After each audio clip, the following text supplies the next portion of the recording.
তুমি কিছু মনে করো না তো? সুন্দর করে বলতো। এই যে তুমি আসার পর থেকে একটা পর একটা বিপদ ঘটতেছে, সবাই কেমন মুসিবতে পড়ে যেতেছে। কি বললা তুমি?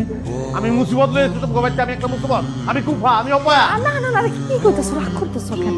বহন, আমি তো তোমার মুসিবত কেন, ওই সবাই একটু দুর্ঘটনার মধ্যে পড়ে যেতেছে তো এর লেখা বুঝি। বুঝি বুঝি বুঝি, উল্টা হয়ে গেছে। আগের দিনে হইতো না, নববধূ নিয়ে আসলে বলতো যে এটা অপয়া, সেরকম হয়েছে। তবা তবা তবা, আমি তোমার অপবাদ কখন দিছি কত? দিছো, মনের মধ্যে এটা বসবাস করে। আসসালামু আলাইকুম। ওয়ালাইকুম আসসালাম। কি দামে আয় বসছে?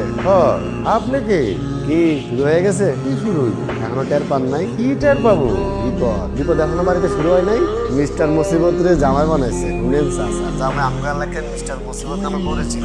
আপনারও জামাই যেখানে যায় হেনে বিপদে পড়ে, আর এর লগে যারা থাকে সবাই বিপদে পড়ে। Hello hello